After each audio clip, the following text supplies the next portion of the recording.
they want to share with us. This is a transparent and an open platform where we're going to share different kinds of conversations. And most of the conversations are going to be a community-touching conversations. We always have topical discussions where we have raw facts on what is happening across the county. And when we talk about that, we talk about politics, we talk about health issues, we talk about any other thing that involves the community. On the same, we always have social shows here at Turkana Weekly Trends, where we normally discuss, where we'll always be discussing issues in relation to the social life, like the show we had on a Friday with the Ugandan visitors we had at this show. And we want to say thank you so much for being one of our greatest supporters, especially you people. And as you sit right there watching us for this beautiful show, we want to say we appreciate and we sing your work and we see your effort.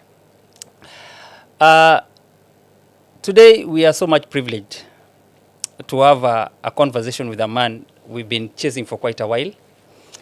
And this is one of, I know most of you have been waiting for this show, and most of you would really want to understand a lot of things. And we've been chasing Kionga for quite a while until he confirmed that he's going to be with us.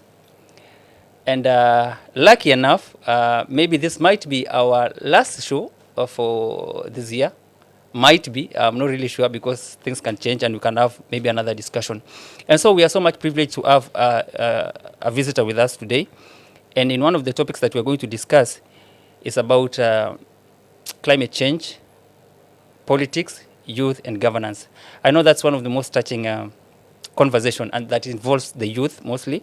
So if you're a youth, you are just there and you'd want to have a conversation with us, I'd really wish you follow us and be able to understand that we are here and we are listening.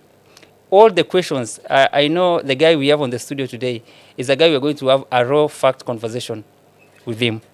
Any other question, if you'd really want us to share, maybe ask him, you can just send comment on Turkana County News Online, the platform you're watching from. Just drop it there. We also have some video clips which we'll be playing a little bit later so that we can be able to have the conversation with it. So, msijali. Without further ado, let me welcome our visitor today. Karibu sana director. Thank you my so good much, my good friend. My brother. Imebidi nikuwe official kidogo. Unajua story ya COVID ilikuja, so I cannot shake your hand. Hapana, sisi kitu ilisha kitambo. But I mean, Yeah, thank you. It's been a while. I know we've had quite some difficult time. Yeah. To have this show in place. Yeah. It was not my fault. I've had a lot, trying to run the calendar and making sure that things are in place before we create this time. This is a very important conversation that I also longed for, because I wanted to have this conversation with young people, whom I believe are keenly following this conversation tonight. So it's great to be here. Thank you. Nikorada. Ukorada leo. When I was calling yesterday, you were saying you're traveling. Takuja, nikifika tu immediately hivi. Traveling today, nikifika.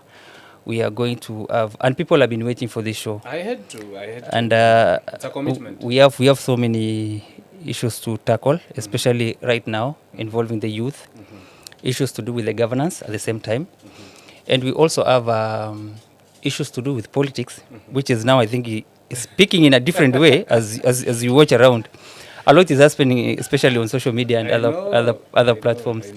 Na inakuwa so much a good opportunity for us to have this discussion. So, ulisomea one of the schools in Kakuma Mawapi. Let's start from there, because you are the key person in this issue. We need to understand. Actually, part of the discussion will be involving about you, sana. So, basically, you want to know my journey? Yeah, journey. Your journey of school and all that. Well, Kakuma is where I was born and raised, and that is where I schooled for my primary education. I went to Pokotom Primary School. But before Pokotom, before Kibaki said, before Kibaki introduced the free primary education program, we could not afford, our parents could not afford to take us to school, to public schools. So, and we had other options, and we joined the refugee primary schools within Kakuma. So we spent. So the refugee was a free nini. Yeah, it was a free program. UN was providing free education for the refugees. So, and it also had opportunity for young people from the local community. So, and us being the host community, kabidi tumefanya nini? Tumeingia shule fulani hapo inaitwa Unity Primary. So, tumeingia Unity pale, focus hata ilikuwa masomo actually. Focus yetu, motivation yetu ilikuwa ni uji na food. That was our motivation. There was no focus on, hakukuwa na hiyo goals ati nataka kukua nini, nataka nisome nifanye hivi. It was purely motivation ilikuwa ni food, upate food, ukitoka uende uchunge mbuzi na ng'ombe. Kesho tena routine ile. Same thing. But the declaration by the Kibaki government then turned around my life and many other young people ambao tuligrow na wao. And that is how I think that was in 2000 and yeah, that was in 2003. Yeah, that is when now I began taking academics serious. And nikajua kumbe I can be someone important if I focus on this lane. So that is how I joined Pokotom Primary School. I did my KCP in Pokotom. Of course, after the hard work, I did well. I was privileged to join Kapsabet School in Nandi County for my secondary education. After 4 years, I joined Masinde Muliro University. I pursued a bachelor's degree in natural resources management. 2022, I went back to Masinde again and enrolled for my master's in climate change and sustainability. The same path? Yeah, so the same path. Yeah, so that has been my academic journey, where we are today. And then from there, now on student leadership, because you are one of the former Tukusa president and did you get the presidency while in Masinde Muliro or on which throughout the experience I've had, it somehow shaped me to the person I am today. And it instilled some leadership value in me, always trying to put other people first before yourself. And I began that journey back in primary. I served as a prefect, a dorm prefect, as well as a library prefect. Then back in Kapsabet School, I also served as a captain. And it helped to grow my skills, leadership skills. And when I joined university, I had no plans ya kuongoza Tukusa. Yours was just, the university, campus, everything is okay. Campus, nataka nimalize, niende, nifanye kazi, nisaidie familia yangu, nijijenge. That is it. That was the plan. But then in between, wakati miaka zimesonga, nikawa engaged na mambo ya wanafunzi. Turkana students leadership, nikataka kuelewa. By that time kulikuwa na structure ya student leadership? Yes, kulikuwa. Tukusa has been there before. It used to be Tudusa when Turkana was then it changed to something else. When it was Turkana University District Students Association. So it was Tudusa by then. We've had Ekwe in the leadership. We've had kina Geoffrey Kaituko in the leadership. We've had kina Nakuleu in the leadership. We've had kina Ishu in the leadership. All the Turkana leaderships, our kina Namaru wote wamekuwa hiyo Tukusa. So I think at some point leadership ni kama you'll just identify that someone is more into leadership at an early leadership, especially in the educational sector. Well, it depends. Again, there are those who have been in that space again na pia wajemeke it to the national leadership platform. It's a responsibility and how you decide to make it happen. A lot of things in between here baada ya Tukusa leadership ina shape na ina determine direction ambayo unachukua na mtu ambaye utakuwa. You understand? So you became a student leader in which year? So 2018 I was working while in school. Okay. So wakati nimekuja shule, I was in Masinde then. So nikapata wanafunzi wako na shida. School fees, wanafunzi wanafukuzwa. Tunakuja kujaribu kungangana mambo ya basari, lakini unapata involvement ya student leaders by then na hizo leadership structures ilikuwa ngumu sana. There was a big so gap. Ina paralyzed the whole process. Things were not moving. Na huku mzazi anajua mtoto wake ako shule. pale shule mtoto anakipitia mambo ya nyumba, anapitia rent, anapitia nini. So wengi walikuwa na drop out of school in the process. There are people I know wenye tulianza na safari na hawakuwahi maliza shule just because hawakupata hiyo support ambayo sisi wengine tulikuwa tunapata. You understand? In my own wisdom nikaangalia I can offer myself at least ni support hao wanafunzi kwa ile njia kidogo ambayo nitaweza. And the gap ambayo nilikuwa nimeidentify ni kwamba kulikuwa na zile pesa zinaitwa floating cash ambazo zilikuwa kwa mashule. There are students ambao walikuwa wanafanya kazi, kuna watu pia ambao walikuwa wameenroll kwa mashule but hawako present in the programs. So wao wana apply bursaries wakiwa nyumbani. So pesa zinaenda kwa shule, zinaanga huko but wanafunzi hawako. So one time nika visit our administration ya Masinde Mliro. Nikawauliza, mimi nataka kujua pesa ngapi iko hapa idle ambayo inatoka Turkana County, both from the county government na the national. Ngapi iko? You know, wakanipatia time, wakaniambia acha utupatie time tuangalie through the files. Then we compile tuangalie kwa records tuko na nini from Turkana County. But be rest assured pesa iko. So you understand? So mimi nikajua kuna opportunity hapa ya kusaidia wale wanafunzi hawana pesa. And the only way naweza saidia wanafunzi, na unakumbuka by the time nilikuwa naenda kuuliza hiyo support, nikaulizwa who are you in the student leadership? Are you a student leader? But then I was nothing. So nikasema no.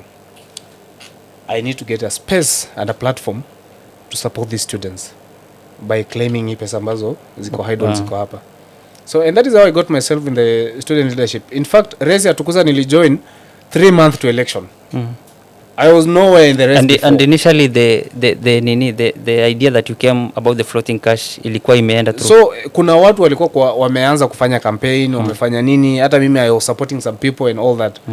You know, by the time sasa nilikuwa na declare my candidature, and I did it in a very funny way. It was just an AGM ya Masinde, Turkana students within Masinde. And nikaamka tu nika declare, watu wakacheka wakasema no it's too late, you know and all that. And we had other people who are more experienced ambao walikuwa kwa leadership ya Tukusa before in junior position, ambao sasa walikuwa wanajua utamu ya hii Tukusa ni nini. I said well, inaweza kaa nimekuja late kwa hii race, but I believe given an opportunity and a platform to speak to these students about my agenda, the vision I have for them, watanipatia nafasi. So fast forward, tukaanza hizo campaigns nini tukaingia. I traveled, nilikuwa natembea mashule zote, nazunguka naongea na wanafunzi. Every platform that I got with students, niliwa convince kwamba I had better ideas to transform the student leadership and to support wale wanafunzi wetu ambao wako vulnerable within the institutions. And that is what we did. Tukaenda tukafanya elections, very controversial election here in Turkana Central. We did it. Nikapata wenzangu pia yao ikawa postponed. So hivyo ndo tukajipata katika uongozi ya Tukusa. Then tukaanza kusupport students programs by programs, nika roll out, nikaanza kurun hizo mambo ya floating cash, ikawaki ikaenda. So the floating cash thing worked, after you've taken over the leadership. Yes, when I got into that office, nikaandika barua officially, nikastamp, nikakuja nikaongea na watu wa education, they stamped. We did everything na tukapata. Then that means you really convinced the student, because if you can be able to win an election, student leadership election, and just from nowhere without maybe anything that can be able to be attached to you, then definitely means ulikuwa na mdomo tamu. Or you did something good. I had good ideas for the students. So I think the students believed that I was the right person for that job. You understand? Yeah. The way I presented myself, the way I shared the vision I had, wakawa attracted to that vision, wakaona this is what is right for us. And today if you ask the students who are in the system then nikiwa mwanafunzi, they will tell you they never regretted getting me in that position. So you became, I stood my grounds, I became a bridge between them and the administration. Hata zile pesa za basari wanafunzi walikuwa wanapewa, tukastreamline wanafunzi wakaingia kwa committees za basari, student leaders at the constituency level wakaingia kwa committees za basari. So by the time hizi pesa zilikuwa zinakuwa disbursed hapa, I made sure that the executive ya Tukusa, viongozi, willingly, no one was facilitating us. There was no money, there was no what. I made sure haifikii wanafunzi. By the time inafikia wanafunzi washafukuzwa, mtihani wajefanya, wale waneka washafukuzwa, time imelapse, so they have again to defer. And I think that's so we bridge that time by making sure that we have a central point in Eldoret where hizi checks zikitoka, the county officials ambao wanakuja na hizo checks, we meet with them, and now we commit ourselves that hizi checks zitafikia ya commitment letters ya kufanya hiyo kazi, and we did that. So na tukahakikisha basari zilikuwa zinafikia wanafunzi on time. So na vitu zika move, tukaona kuna improvement. Again after that tukakaa chini pia as an office tukaangalia kuna, despite all this, kuna challenges ambayo wanafunzi wetu pia wanapitia. That time Eldoret was the worst because wanasomea Eldoret wengi walikuwa drop out of school. I know Eldoret kwa anasa sherehe ni so from huku wazazi huku wanajua wanafunzi wako shule. So from which year was student leadership Tukusa, from which year to which year? 2 years, 18-20. From 2018 to 2020. Yes. Then you got done with your degree in 2020 ama prior to prior okay. Yeah. So unajua Tukusa ulikuwa unaingia, then it was haikukuwa na mambo ya there is no specification ya kwamba Tukusa unafaa kwa leadership ya Tukusa by ati ukiwa which shule. You understand? Just period in Jamaica. Dan Lozura ambaye alinitangulia aliingia akiwa second year. You understand? So by the time anamaliza kama yeye bado ni mwanafunzi. So me by the time nilikuwa namaliza kama mimi si mwanafunzi, nishamaliza shule. Then you came out, ukakuja sasa kutafutana na kazi. Yeah, so nikakuja nje. I was working. I was working. Yeah. I got employed na LWF in 2016 kidogo nikaingia na RC. I just maneuvered through the system and survive. Yeah, God was great, vitu zilikuwa zina work. So me hata by the time nilikuwa natoka system nilikuwa niko sawa. So nikakuja tu maneuver within, and I remained true to myself and to my values. And when you got done, how did you manage to join the Turkana County government? Was it in line with maybe your career ama ilikuwa namna gani? Okay, actually let me ask it this way. When did you join Turkana County government as an employee? Well, I'll take you back to 2022 politics. Okay. I resigned from the organization I was working with in 2022 kwa sababu ya siasa ya 2022. I had a candidate.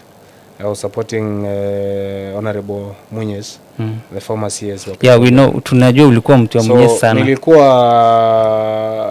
kwa secretariat team. You understand?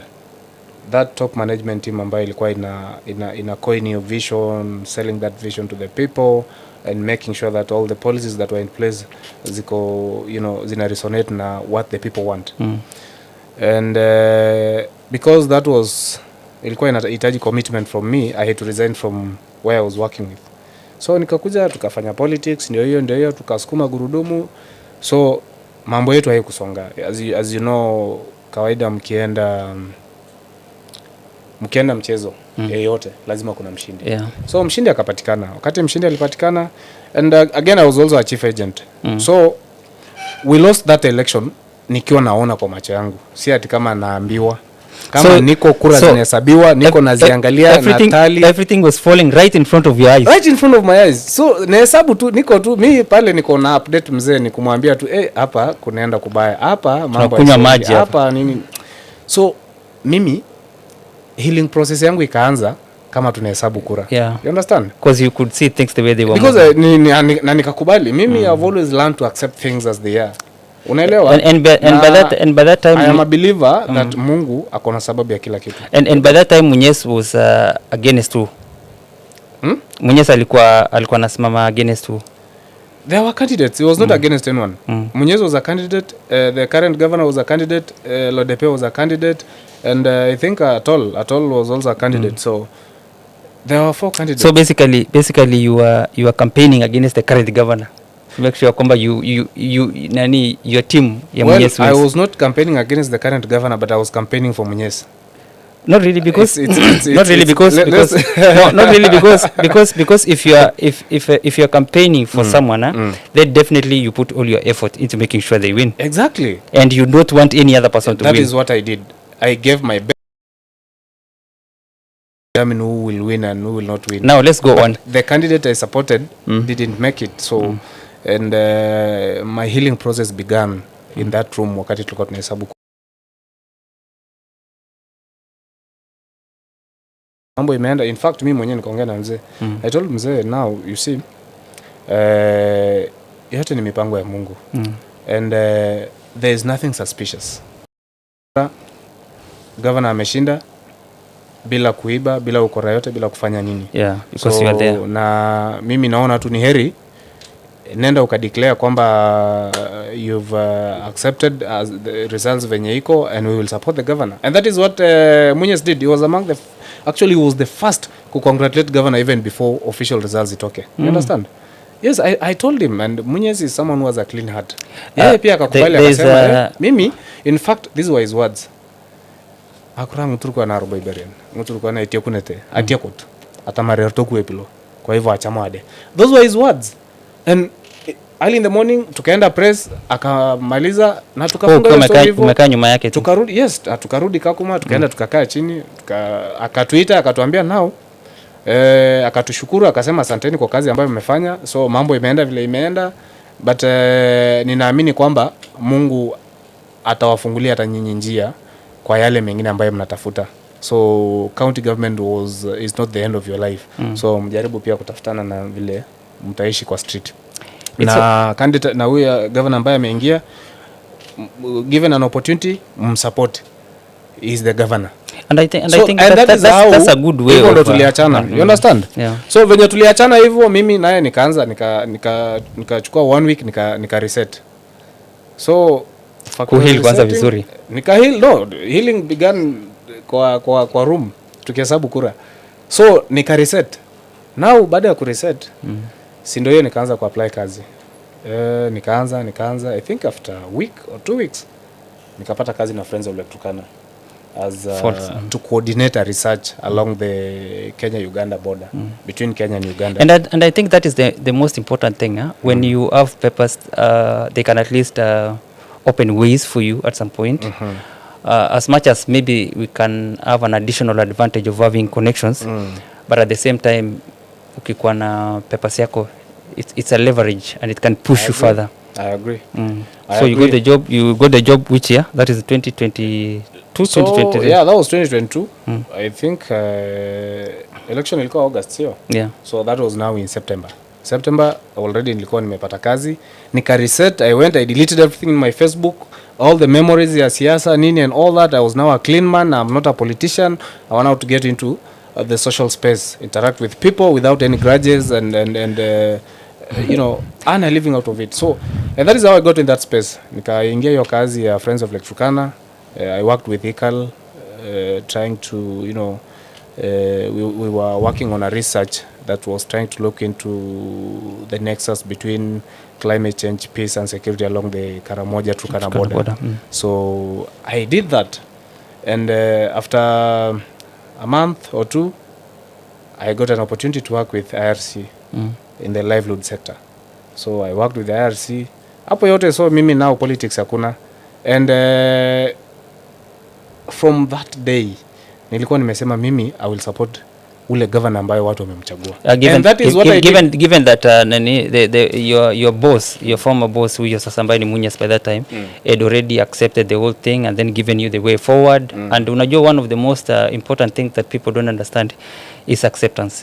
The moment you accept kwamba things have not gone the way they were supposed to go, and so I have to find an alternative way of moving forward, because you cannot keep holding on to something that has already gone a different way. And so and I love the fact that you said something. You went to your social media and you deleted everything because I didn't want people to define then me. When ule mzee mwenye heartbreak haiwezi kukugonga. I didn't want people to define me by based on that political period. I wanted people to see the other side of me, that now politics in Asia, and it's time to work, it's time to serve the community, it's time to earn a living. You understand?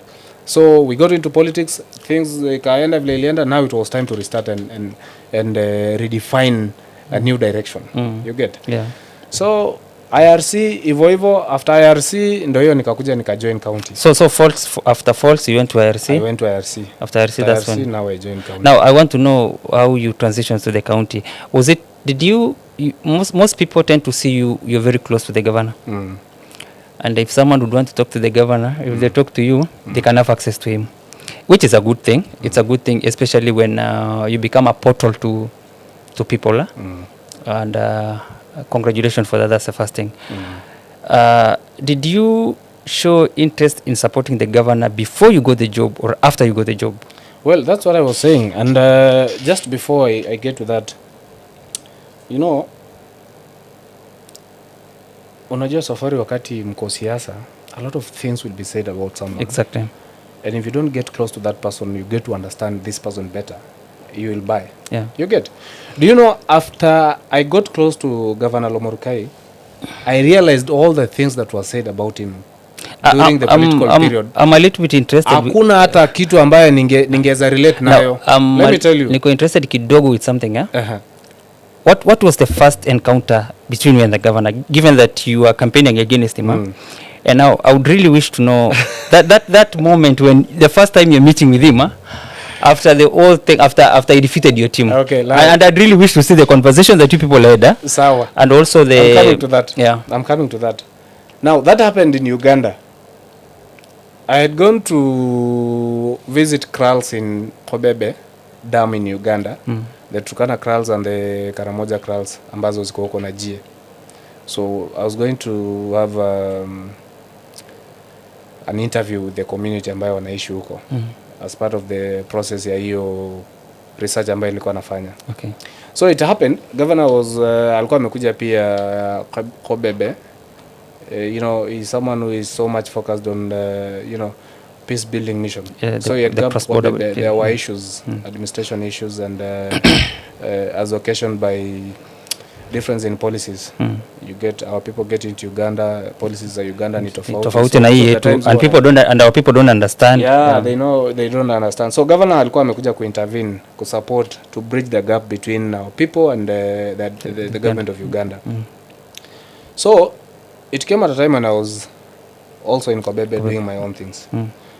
And you know, after the meeting, he was having engagement with the Turkana now. Akawaita kando, he was having an engagement with our Turkana wetu.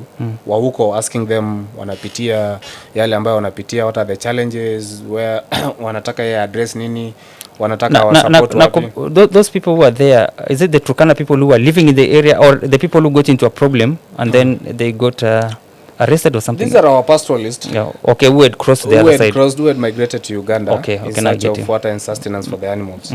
So, and you see Kobebe is a very huge dam. Okay. And 2019, you remember President Uhuru signing a memorandum with President Museveni on sharing of resources, especially, and the area of focus was Kobebe. And Kenya had also promised to replicate, to do a replica on the Kenyan side, so that there is mutual benefit between the people of Uganda and the people of Kenya. So you told the people that can you tell me what you want me to have a discussion with the Ugandan government? So yes, so he was having governor was having an engagement with our people, and because we were also Turkanas and we were with the same people, I joined that discussion. I was just standing. I mean, si kwa karibu, nilikuwa nimesimama mbali, nimetulia tunaangalia. You're like, sasa huyu jamaa akiniona, what is he going to say? Yeah. You know, I'm trying to have the picture, and I'm trying to put myself kwa shoe ya governor. So wait, ngoja nikwambie. I think there is one of the securities wa governor aliniona. Yeah. Then he went straight to the boss. Akambia, Your Excellency, unakumbuka ule kijana alikuwa anakupiganga vita sana hiyo election ya 2022, alikuwa anakupiga vita na kutusi ya kupumzishi ule kijana. Gavana nauliza kijana yupi? So ule kijana wa Jubilee ule. So I think the security pia jina yangu hapo ameshika vizuri. Akasema ule kijana. So like gavana akashindwa, huyu mtu anamaanisha nani? Gavana anasema mimi si kuona mtu. So wakaenda Africana Hotel Moroto. Huko ndo governor alikuwa analala na delegation yake. So mimi pia nikaenda pale. Nikasema si hao watu ni wetu. Acha tu niende nifike pale. Mimi nilikuwa tu nataka nisalimie governor nimwambie congratulations, mimi nitasimama na wewe, nitakusupport mpaka mwisho ya uongozi wako. Because I don't want to sit on the fence nianze kukukriticize, kukupiga vita when I know challenges ambayo iko kwa uongozi ni mingi. You need support ya community yako mzima, and trying to live with dogma, thinking like he's thinking about me this way. So that was the reason nilienda huko. So wakati nimefika pale nikapata governor ametulia na mufti, I think mufti, yes, Dungu, MCA wa Kalobeyei and MCA wa Letea Ward na Muya. So nikaona governor amesimama na hawa. Mimi nikakuja ikiwa nikusalimia governor na nisalimia wa MCAs na nitoke. Governor anasema my friend Kionga. Ndo sasa ni hiyo story ikarudi sasa ya wale watu ambao walikuwa wamesema governor ule kijana akaniambia kumbe ni wewe ndo walikuwa wanamaanisha, you know, it was haikuwa imenikujia kwa kichwa. Akaniambia how are you, nikamwambia niko mzima. Unafanya nini huko? Nikamwambia niko kazi nafanya 1 2 1 2 1 2. Akaniambia okay. Nikamwambia can we have a word kidogo? So you told him when ulimwambia hivyo? Yes, that is one thing I love about governor. Not that I'm close to him, ati mimi naweza kugatekeep ama kupeleka mtu kwa governor. I know governor ni mtu mwenye is accessible to anyone. You understand? Is accessible to anyone. So akaniambia sawa. We had a sitting kidogo. Nikamwambia your excellency, mimi I'm here to congratulate you. And directly, even if time imeshaenda, I'm here to congratulate you. Yes, I'm here to congratulate you. Na niko tayari pia pledge my loyalty to you. I want to support you from where I sit. Me, I'm working, niko na mshahara, niko sawa. I just want to support you and support the government programs going forward. Akaniambia no, it's okay. Akaniambia, you know, this is government, it's our government, it's a Turkana government. So that was in 2022 2023. That was 2022. Okay. Yes. Akaniambia mambo ya siasa iliisha, wachana hiyo mambo ya siasa. That was 1 month after election. Akaniambia mambo ya siasa iliisha, wachana hiyo maneno. It doesn't matter you supported who, you didn't support what. That was ni chakula tulikuwa tunatafuta wote. And now that I have it, I welcome you to this to be part of this government. The last time I was with the governor was I think 10 years ago. You'll be surprised. But I've never met the governor for I think 10 years. Sijawahi meet. Though maybe on call. We had a time phone call conversation kwa simu. But I've never met him in person. People will be surprised even Ishu. I think you should have not met her for 7 years. No, you don't need to worry about how do I live. But the last time where the governor is during the county assembly time, I think you understand after the MCS thing and then national things change and then then you kuja na you the other ni is the last one. And it's very, very difficult to find someone who is open to other people who are against him. I find it so difficult because there are people who will always have issues with you. Exactly. As long as they see us, I also expected that. And you know, people tend to pick specific things. People tend to pick specific things, and someone will try to pick one thing and then magnify it to something big. No. But if you find someone open into it, you feel like so I'm comfortable. I hear you. So you told him I'm going to support you. Yes, that was my commitment. So we left that place and the rest is history. Today I'm working with the county government proudly as a county deputy director in charge of climate change. You are the first deputy director young ambaye ulichaguliwa. Actually I was among the first young people who were employed in this government. I was among the first people. And governor anapenda vijana. Let me just be honest with you. No, don't go there. When I was employed, I had an engagement with him one-on-one in Nairobi, in a hotel in Nairobi. After I was employed, during the African Climate Summit, I was in Nairobi, and it happened he was also in Nairobi. So we met in a hotel and we had a conversation, a healthy one. And I told him, Your Excellency, are you aware that hadi mahali umefika ulikuwa na trust ya vijana wa hii county 100%? Akaniambia very true. Akaniambia I'm a governor today because of the young people. I told him, Your Excellency, ile trust hawa vijana wako nayo na wewe so big, endelea kushikilia hiyo trust. Akaniambia, and I want the young people to be part of this government going forward. Yeah. For so many years watu wanaongea mambo experience, vijana wana experience, vijana sijui hawana bado leadership hawezi kufanya hii, lakini hawapewi nafasi ya kujaribu. Akasema I want to try the young people this time round. Kama wao ndo watafanya mimi nisirudi kuwa governor wa Turkana, so be it. Yeah. And I trust in the ability of our young people. I know they are scholars, I know they have experience, and I know given an opportunity they can deliver. Those were his words. You get? Na akaniambia utaendelea kuona vijana. I'll bring more young people in the government. Waendelee kusaidia watu wetu. And even this one is for continuity purpose. As a leader, I want to mentor young people into this space so that hata kesho nisipokuwa hii county iko kwa mikono safe. Those were his words. And I have monitored over time. Today as we speak, every directorate, every ministry iko na vijana ambao wameandikwa kama directors. Paka watu wa 97, watu wa 98, watu wa 99, kuna wale wameandikwa kazi kama directors. Na wanafanya vizuri. You understand? Do you think have you ever, maybe in one or the other, in terms of getting kind of position, or maybe not actually about you, but maybe you got from the social media, from people talking about like the governor is much focusing into the youth, and he seems to have forgotten about the other team. I don't want to say the old people because everyone is young. We are forever young. I know what you mean. Unajua? Yeah. Because people tend to say there was, especially during a time when the governor was much focusing about the youth. Deputy director, co-director, and then some other people were given some position. Like you'd say, okay, jamani mdogo, but you know, isn't he? And the people were like, maybe the governor may break a barrier of something in terms of how he's done things differently compared to the previous predecessors working. And people were like, maybe the government is going to fail or something, because people tend to believe about experience.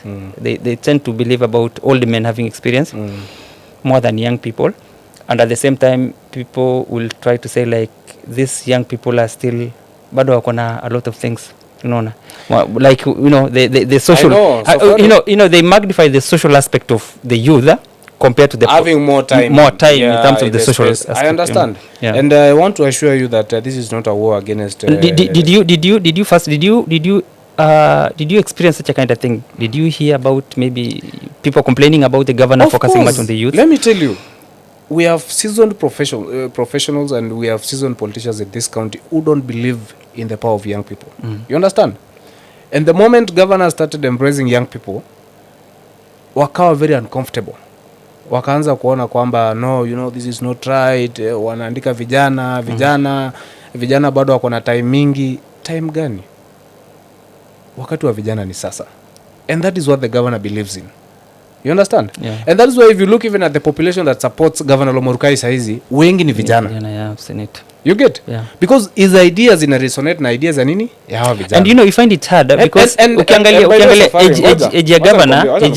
age ya governor in the youth, someone will definitely think like the governor should be more focusing about the old people, mambo na experience na hizo nini, and then leave about the youth, because we think there are leaders wenye walikuwa ama they are still there who a little bit wako bado young, but they seem to be focusing much about the old people and then they are leaving the young people. But I don't understand like how the governor is able to bring this youth together, the young people together, and then is able to get, you know, they click together. And you're like, how does he do all these things? So far it's all about trust. Governor ali-experience uwezo na nguvu ya vijana election ya 2022. Aliona uwezo gani wa vijana wako nayo. You understand? Yeah. And he has never wanted to break that trust. That is why his government is dominated by the young people. Unaelewa? And he's getting backlash from these other politicians that anajaza vijana kazi, anafanya nini. But again, angefanya nini? Governor, ukiangalia ule jamani boys, Unaona? Ni boys, ni jamaa tu unaweza kaa chini upige na story. Like, and he has no boundaries, usikie tu anakuita bro and all that. Like it makes you feel comfortable around him. You understand? Hata ukiwa na issues ambazo unafaa ku address, utakuwa very comfortable ku address hizo issues. Unaona? So ile complaints watu wanapiga ni nini? Hao vijana wamepigwa kazi. Vijana wanachapa kazi vizuri. Kazi inasonga. Let me tell you, we went to, unakumbuka time El Nino? Yeah. Tulienda Lake Naivasha Resort. Tulikuwa na engagement pale. We were developing a funding framework. Yeah, we were developing a strategy ya kurespond to mambo El Nino. Na tulikuwa counties West Pokot, Turkana, Baringo. Yes, the 3 counties. And it was supported by UNICEF. Yeah. So it happened wale tulikuwa pale from Turkana County, wote tulikuwa vijana. Then the other counties, wale watu walikuja, directors wa other counties wote walikuwa wazee. So wakati ilifika mahali ya kudevelop hiyo framework, the young people, Turkana was the best. You understand? Agile, versatile, sharp and committed. Turkana was the best. We developed the best framework. You know, they had to subdivide us into groups ya counties zingine. So that you're able to help. Yes, so that we support now the other counties to make sure vitu zina run. So that is the power of young people, and that is what the governor sees in us. There's a perspective on maybe how people are looking on different angle. Young people have been given leadership mostly. The young people have been focused on by the governor. And we have also the other guys wengine hawa. I don't know, I'm trying very very hard to find the word. I don't want to say the old people versus the young, but I don't know what's the right. Okay, the people who have been there, seasoned professionals. Yeah, who can say that. And there are people who say that you get to see a young man is a boss to an old man.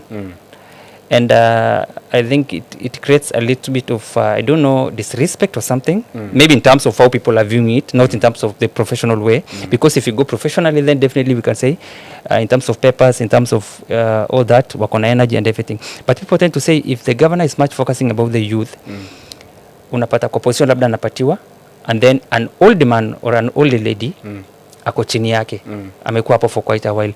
I don't know, how do you see that? Do you find it reasonable, ama do you have a different opinion in terms of how you view things? You know, Safari, even these seasoned professionals ambao wako already in the system are very important to the system. You understand? Yeah. Kwa sababu they carry, wao ndo wale watu tunasemanga encyclopedias ya hizo departments. Yeah. So they are the institutional memory for the departments. Yeah. So even as we come in, you know, government works in succession. You don't come in and introduce your own things. Unaendelea na system venye iko. You only get you only tend to be creative, just to make sure that things are working better. But hakuna wili ambayo unakuja kuinvent. I think what you're trying to say is coming with the new ideas on what you have, and then trying to merge with the old, what is existing, and then to refurbish it and seeing the way I've forward. seen young people working with our seasoned professionals in a cordial relationship, and young people have always, you know, wanted to learn from them. And I don't look at it in terms of position, but I look at it in terms of the energy, in terms of, you know, output, and in terms of the synergy ambayo inakuja kwa between the young people and the seasoned professionals. You understand? Yeah. Well, there are those that may feel uncomfortable kuona maybe kijana mdogo amekuwa boss wake and all that, but we should not look at it in terms of who is a boss, who is not a boss. You understand? Let's look at it in terms of kazi inafanyika ama haifanyiki. Inafanyika venye inafaa ama haifanyiki venye inafaa. You get? And I think okay, is you know, people are different. If a young man has been given a position, kuna venye anaweza kuwa na handle maybe the whole, I'm really trying to to understand also their side. You see, Like the way they handle, they might be having difficulties in terms of how to handle these old men. No, I understand what you're saying. Because their situation you cannot command. That was anticipated. Yeah. Unaelewa? Yeah. That was anticipated, Safari. And the government had anticipated that. Even by the time the government, was considering to employ young people, it knew kuna issues kama hizo zitatokea. So what happens now to curb situations kama hizo? So for the young people who have been employed into senior positions, wamepelekwa Kenya School of Government for trainings, induction training, induction to senior management. How do you treat people? How do you treat your colleagues? How do you treat people who are senior to you? How do you treat your juniors?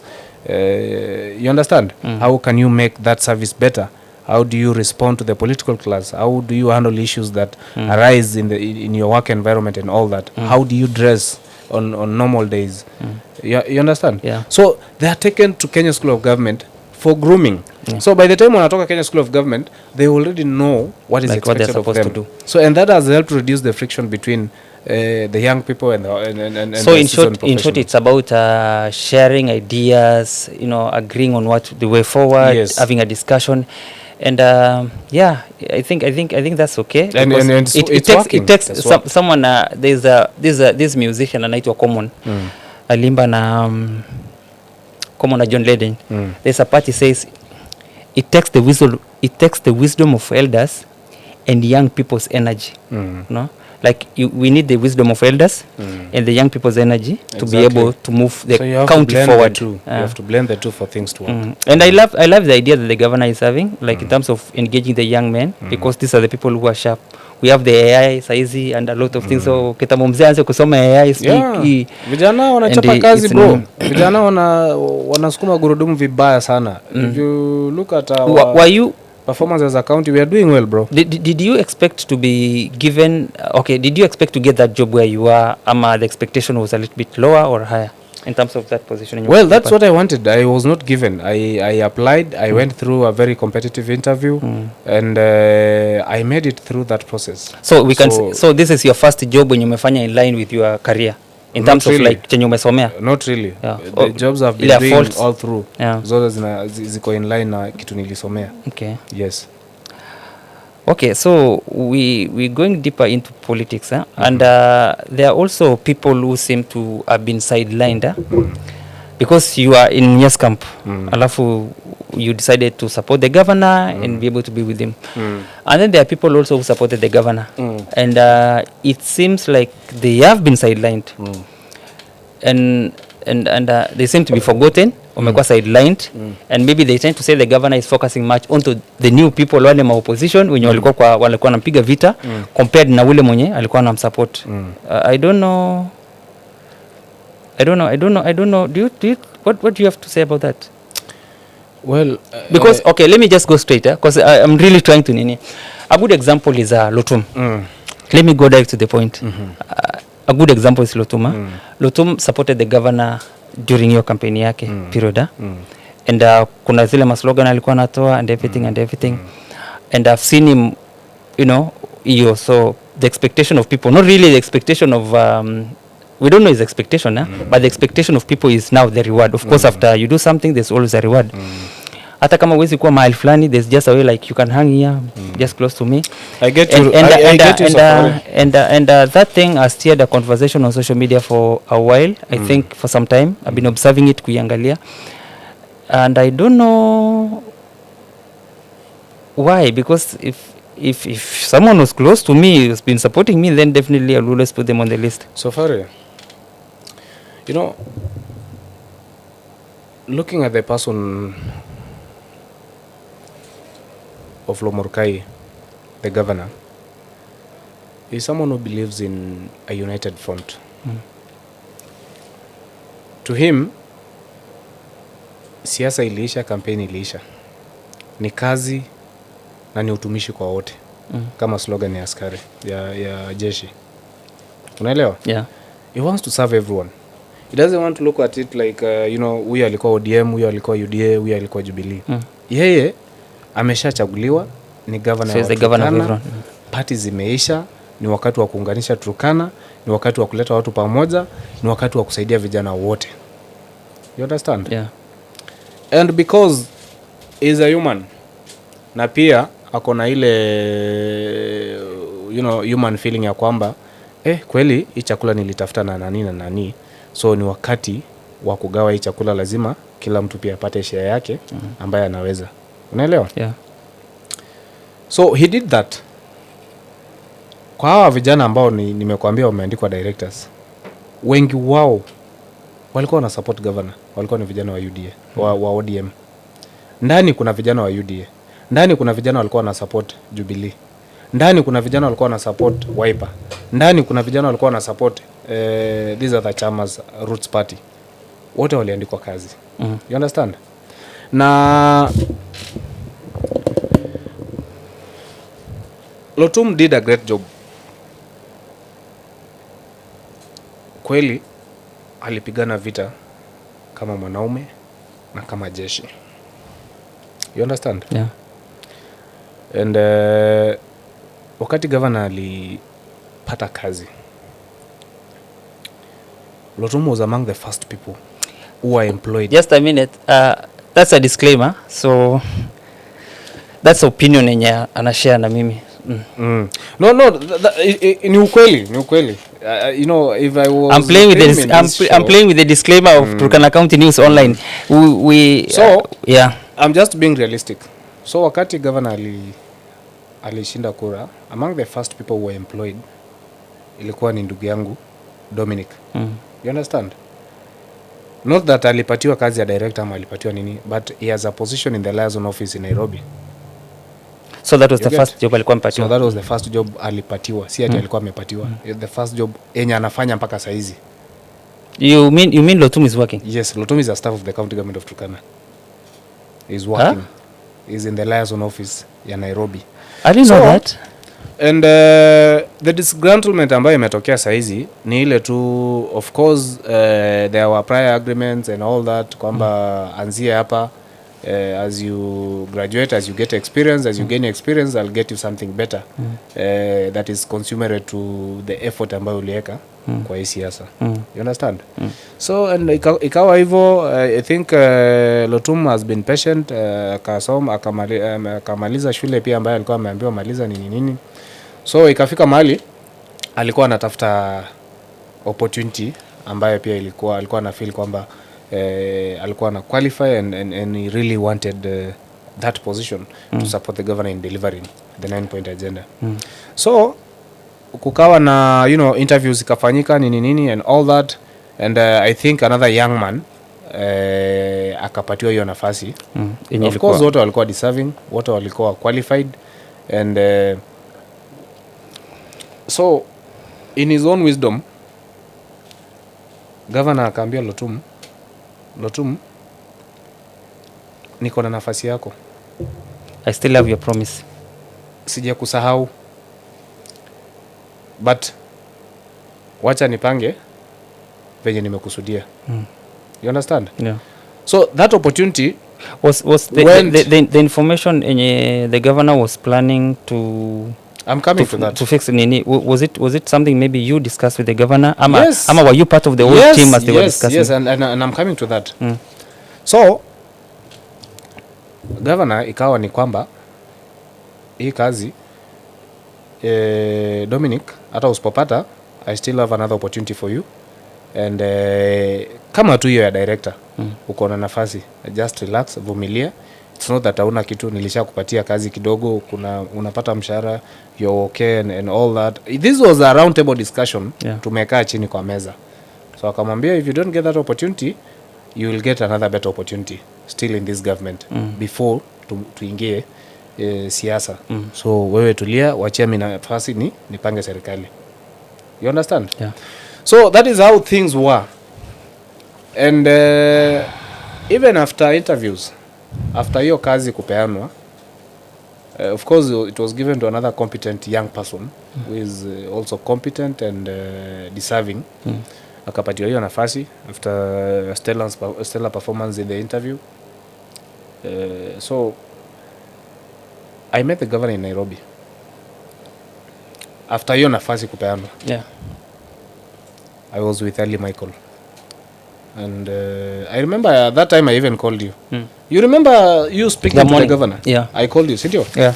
That time, hiyo siku yenye nilikupigia simu, that very day I was seated with the governor with with Ali Michael and Chitu. You get? Yeah. So, and the question ya kwanza yenye governor aliniuliza, kaniambia, how is Lotum? Kamwambia, Your Excellency, I think Lotum is okay. But of course he's disgruntled kwa sababu he had a lot of expectation kwamba he deserved this opportunity. Akaniambia, you know, I woke up today with nimeamka tu nikiwa namfikiria, so I want to call him before the end of the day. I want to call him and just assure him that I still have good plans for him. There is an opportunity for him, atulie, asivunjike moyo. Nikamwambia, yeah, Your Excellency, that will be okay. Please extend as you had thought, please mpigie simu. Do the same. Mpigie simu umuelezee so that yeye pia ajue kwamba there is that opportunity and wewe uko na nafasi yake, that umemtupa. So ikawa ni hivyo, tukaongea ile tuliongea hapo, tukamaliza, tukatoka. Ali Michael mwenyewe hana kazi, you understand? Hana totally hana. So akaambia Ali Michael, wewe mimi nitakupanga baada ya kupanga Lotum. Ali Michael ni survivor. So akaambia Ali Michael, wewe tulia, wacha mimi nipange Lotum kwanza. I'm done with his seniors, I want now to panga there is a way he has classified us. So akasema I'm done with the seniors of Lotum, so now nataka sasa kupanga Lotum. Nikimaliza Lotum then nikuja kwako wewe Ali Michael. Ali Michael akasema, no, it's okay, Your Excellency. Mimi I know you have good plans for me, so sina shida, wewe panga tu kwa wakati wa Mungu, mimi nikipewa hiyo nafasi nitashukuru. So hiyo maongezi ikaisha hapo. So I later on called my brother Lotum. Told him, Dominic, spoken to I met the governor today, and as he called you, akaniambia bado. Akamwambia, okay, expect his call anytime, because tumeongea na akaniashua kwamba in fact mwenyewe na ameniuliza wewe uko aje, na akaniambia he knows you feel disappointed and to give you a call, akuashua kwamba you still has plans ya kukupatia kazi ambayo it can even be better than hii ambayo saizi ulikuwa unatafuta. You get? Yeah. So nikamwambia what you're feeling right now, but we relax, mambo itakuwa sawa. So tukaachia hiyo story hapo. So after some time nikaanza kuona hizo post ambazo Dominic alikuwa na make this and that, this and that, learned not learned, qualified not qualified, competent not competent, and all that. So of course I know it's as a result of being disgruntled and feeling like you've been cheated on. You've worked you've done your best, but you've not been rewarded as per your expectations. So you get so nikaanza kuona hizo vitu. I even at one time I even reached out, I told him, bro, I don't think this is the right way to do things. Yeah. I mean, the old man promised that, and he promised that he has an opportunity for you. It can even be better than this one. So why can't you just be patient, alafu tuangalie mambo inaenda.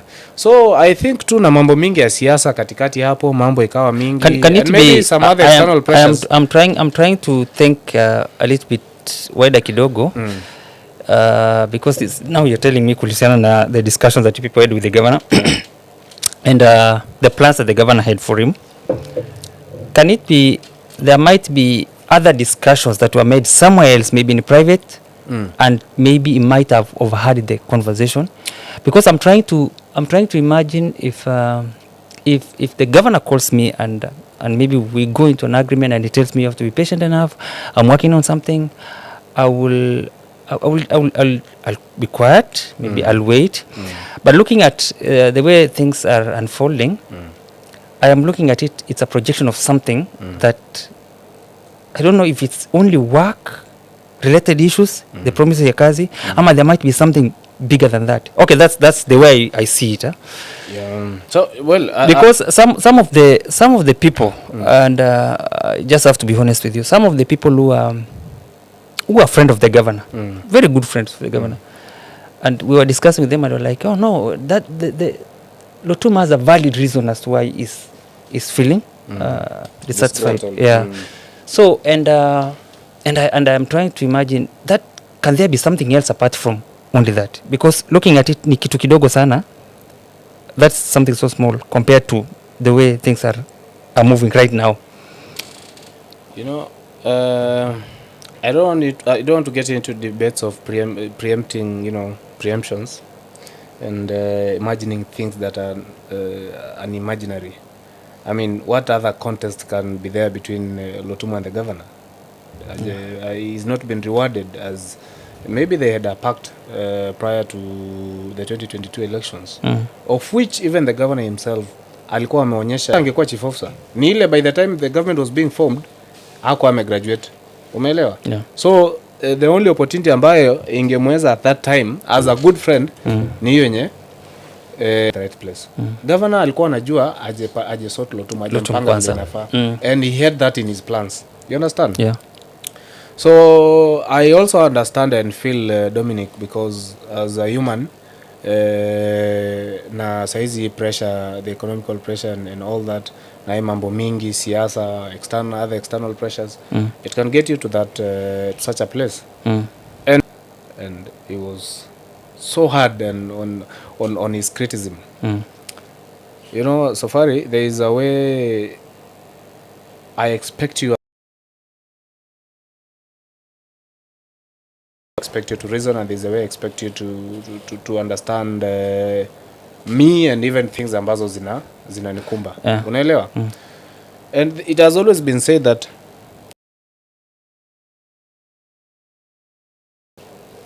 ndo utasikia uchungu yake, but looking back and looking at who is stabbing, who is holding that knife, hiyo ndo uchungu zaidi. Yeah.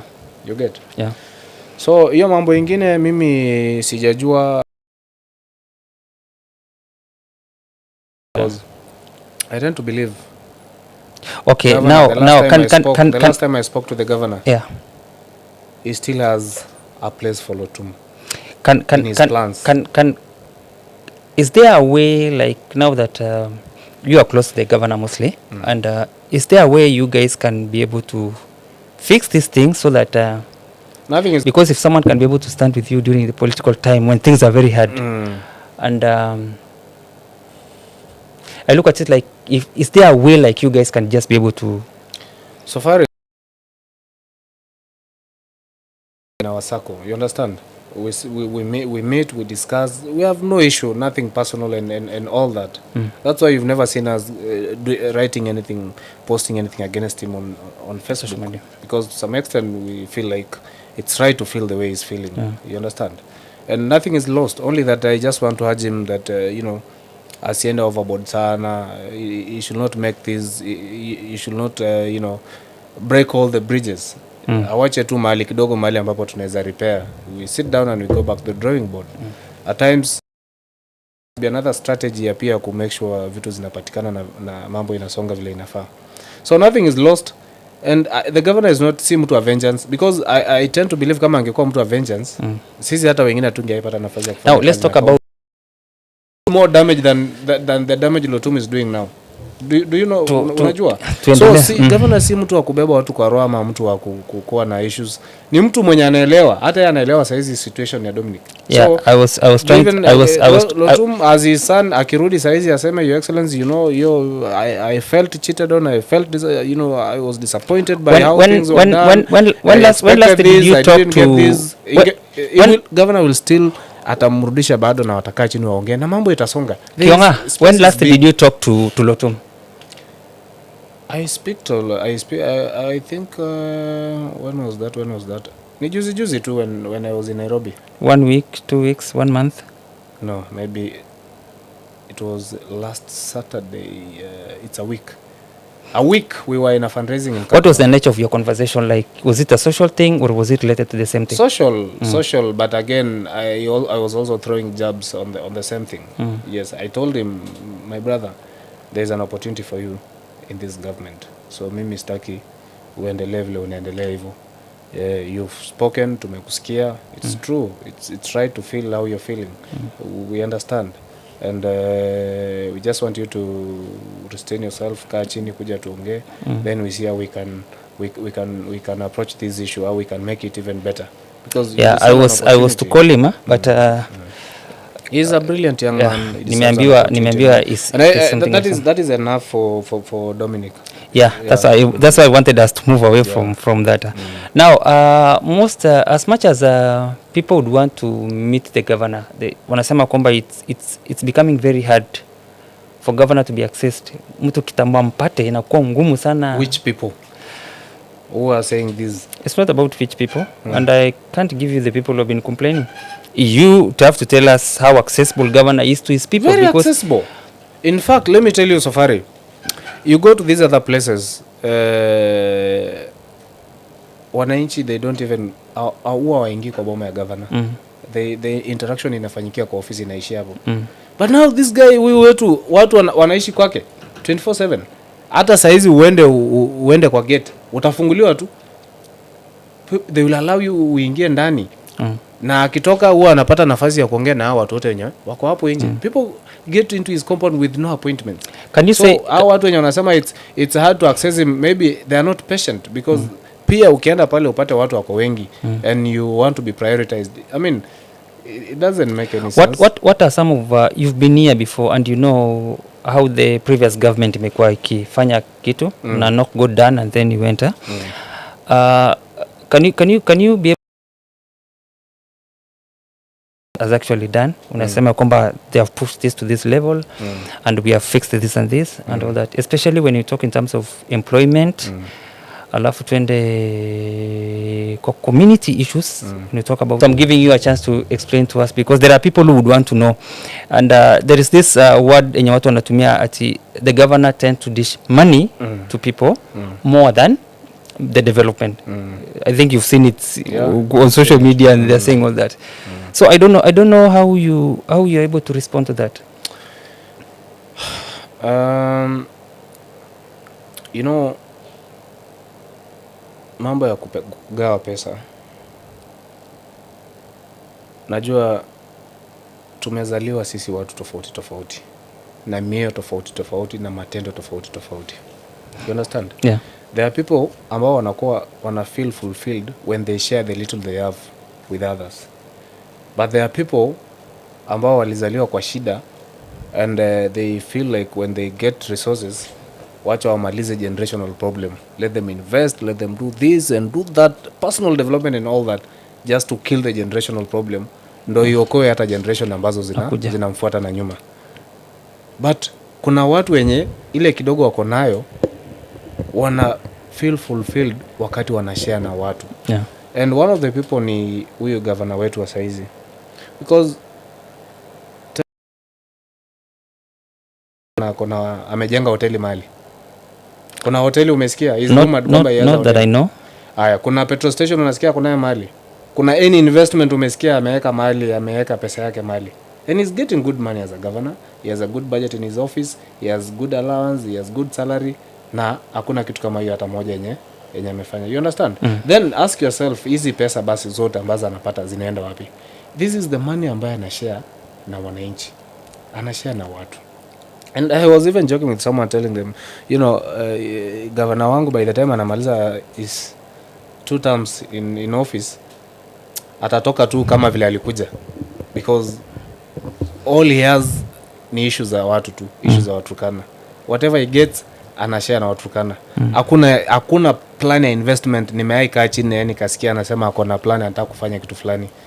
Yeye tu ni shida tu za watu, shida za watu, nitasoti hii aje, nitafanya hii aje, hivyo and all that. And that is what other people are finding difficult to make peace with. That this person has a different character, this person ana view maisha kitofauti, this person akona ile moyo ya kutaka kukula na wengine ambayo pengine kuna watu wajajaliwa kuwa na mioyo kama hiyo. So wale watu ambao wamezoea kukula peke yao, wale watu ambao wamezoea kujijengea, kujiendeleza kimaisha, wanakuwa na shida na umu. Someone is saying Ashakai anasema ati I should give Lotum time. Kionga time. Yote mtoke. Ati Asha anasema upe Kionga time aseme yote mtoke. Asante sana Asha. Nampea time. I'm not interfere. That's why you see today I'm not hyper like before. I had juice hapa. So that's why I ask him question and thank you so much Asha. So unaangalia Safari. Yeah. So people have problems with personalities za watu. we have different personalities. Mimi niko na personality yangu, pengine personality yangu ni ya uchoyo, ni sawa, that is me. Then kuna huyu mwingine ako na personality yake ni ya kukula na watu. Watoto wakizaliwa nyumbani, wakati unawalea watoto, unajua kuna mtoto mwenye akipewa chakula anatembea na marafiki kila siku kwa boma, wanataka wakule hiyo chakula yake. Then kuna mtoto mwenye akifika kwa boma anafukuza, akisikia tu chakula imeiva anafukuza watoto marafiki zake ambao walikuwa wanamfuata. So that is how the society is. So kila mtu aishi vile anataka. Wewe kama unataka kukula peke yako na kujijenga, jijenge. I think you've seen it. Yule mwingine mwenye anataka kukula na watu na wananchi na asonge mbele, wacha wakule. But haimaanishi kwamba sasa tupate nafasi ya kutumia generosity ya mtu na nature ya mtu kusema ati afanye maendeleo. Maendeleo ni nini? What is maendeleo? Let me tell you. Government works in succession. And you remember the second term of Nanok, people had problems with Nanok kwamba afanye maendeleo. Unakumbuka? Do you know why? It's because watu walikuwa na judge second term ya Nanok against his first term. Remember the first term came in at advent of devolution, at the time when devolution was coming in. By the time devolution was coming in, there were no structures in Turkana. And the structures that were existing were in a dilapidated state. You understand? So by the time Nanok was coming in at the advent of devolution now, he was rebuilding everything from afresh. He was building schools, building hospitals, dispensaries, building ward administrators' offices, ministries, launching programs, roads, making sure that feeder roads are, are passable, making sure that, health services are accessible to the people, making sure that even the livestock and Turkana being a pastoral economy, made sure that systems within that line are working to support the pastoralists and all that, So that was the first term. Now at the second term wakati alikuwa anaingia, it was to make sure that the systems in place zinafanya kazi. You understand? But because our people were used to what they saw, so they expected more hospitals, they expected more gorofas, they expected more what and all that. But you see, the first pesa ya kwanza ilikuwa ni ya kuweka systems. Then hii ya pili ni ya kuhakikisha kwamba hizi systems zinafanya nini? Zina run. And that is why people were saying the second term Nanok afanye kazi. Nanok alikuwa anafanya kazi. But pesa ilikuwa ina run zile systems ambazo alikuwa ameweka in place. You understand? You don't cripple systems. You don't create systems then you cripple them by creating duplicating more projects kama hizo tu. Just to be seen. It doesn't make any sense. So now by the time Governor Lomorkai ameingia, one, the goal was to improve the accessibility of these services. You understand? If by the time Nanok alikuwa anatoka kwa ofisi, health facilities, the distance between health facilities and the community ilikuwa maybe kitu kama 10 kilometers. Now Governor Lomorkai coming in, his role was to reduce the distance between these health facilities and the community. You understand? So that was his role. And that is why he allocated resources to support construction of more health centers so as to support that accessibility, to reduce the distance that our mothers walk to these facilities, to reduce the distance that our elderly people walk to these facilities, to reduce the distance that this vulnerable population in the society because I can remember also during your time in Nanok. What he did, same to ECDs, he's been doing the same. You understand? And again, he also has a role to make sure that zile systems ambazo zilikuwa instituted in the first government zina run. And money that is running these systems. It is the same money that is running LCRH. It is the same money that is running all these health facilities. It is the same money that is running our schools and ECDs, the feeding programs and all that. So hiyo ndo inaitwa maendeleo. You understand? And it's happening. Look at if you look statistic wise, if you look at the number at the quantity of if you analyze data and you calculate time that people were spending fetching water kwa taps, you calculate that time. That is how we analyze data. you will see that there is a reduced waiting time in accessing compared to water services. compared to the yes, problems might not have ended, but at least your time frame ya waiting time when you want to calculate and to know if water service may improve, you look at the waiting time. Has it improved? Watu bado wanakaa 10 hours ndo wachote maji ama wanakaa 5 hours ndo wachote maji? Yes, shida bado iko, but has it improved? So that is what we are looking at. The number of balls ambazo zimewekwa just to support our community, efforts ambazo zimewekwa to support the aquifer ambayo saizi ina support community hapa. Of course, looking at also appreciating and recognizing that much as these systems are being put in place, kuna zile ambazo tunapoteza as a result of damages caused by climate change. You understand? Yeah. You see flash floods imekuja ikasweep ball 9. Ball 9 was one of the key water infrastructures ambayo ilikuwa ina support hii Turkana Central na maji, because maji ambayo ilikuwa inatoka kwa hiyo ball ilikuwa mingi sana as compared to the rest of the balls. So that was the game changer. But Kawalaze, I mean, Takwe likafanya nini? Ikasweep your ball 9 ikaenda. So now the government had to put another ball again to replace your ball 9. So the yield might not be the same, and the output might not be the same. But was it fixed like ikafanyika the same way the other one ilikuwa, ama there were a bit of changes? Well, you see, when my hydrologist will tell you, unajua maji Turkana mostly inapatikana water tables ya Turkana. Unaona hapa kwa river banks, hapo ndo maji inapatikana kwa wingi. Na mimi nikihit saizi ball ambayo maybe na nipea output ya 50 meter cubic hapa, haimaanishi nikihit tena the other side hapo karibu nitapata the same amount. It can be different. Watakuwa na variance. But at least there is a ball ambayo iliwekwa to replace that one. It is not see, Safari, if you look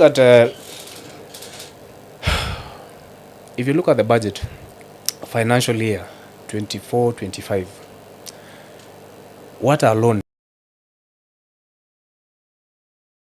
81 million. 2024 2025 that financial year, water alone had 81 million. You understand? You look at food security had 390 security in this county, making sure that now looking just schemes have been rehabilitated. So I think now umekuja kwa figures, that's why you'll allow me to nini up. So when you talk about kuweka, you umesema 90 million. Yes, nimekwambia 811 million. 811 million, and that one has been set aside for mambo na water. Yes, water. And what are some of the things yenye wanataka kuichange kwa water, so that are there some specific ways yenye wanataka maybe kuchange ama to add some things so that the water can be accessible to the people? That is the point. Yeah. The point is to enhance accessibility of water services to the people, making sure that there is enough water for the community, making sure that is it drilling of balls ama yes, including drilling of balls, including hata kutengeza, you know, when we talk about water, usiangalie tu water for human consumption peke yake, angalia pia water for livestock, making sure that we have water pans to support the livestock economy, the pastoral economy. You know, our people have been moving, crossing borders in search of water and sustenance. So there have been plans to make sure that we have water pans, we have dams, just to support our people even as they migrate. You understand? The Kalokol issue pia tuna shida maji. I don't know, has it been worked on? Yeah, there is a good budget for Kalokol, and something will be worked on. You know, so Kalokol, mambo ya Kalokol like now the reason why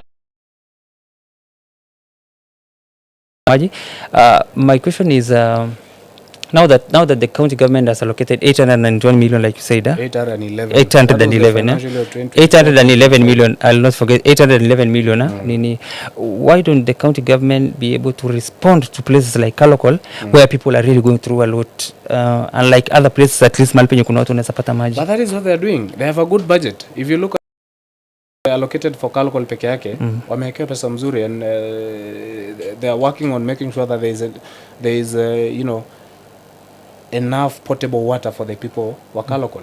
Mambo ya Kalokol, shida ya Kalokol ilikuwa systematic. When should they expect maybe quite done? Like the I cannot quantify because I have not looked at the work plan of the water department as to when that should be done. But I know they have a good budget to make sure that is complete. So I cannot ascertain the percentage of works currently mali imefikia, but I know thank you. let's go and there is money allocated. Let's go that. to food security. Food security, we had 391.5 million for food security to support rehabilitation of irrigation schemes within the county. You look at irrigation schemes in Turkana East, irrigations in Katilu, irrigations here in Takwel. You understand?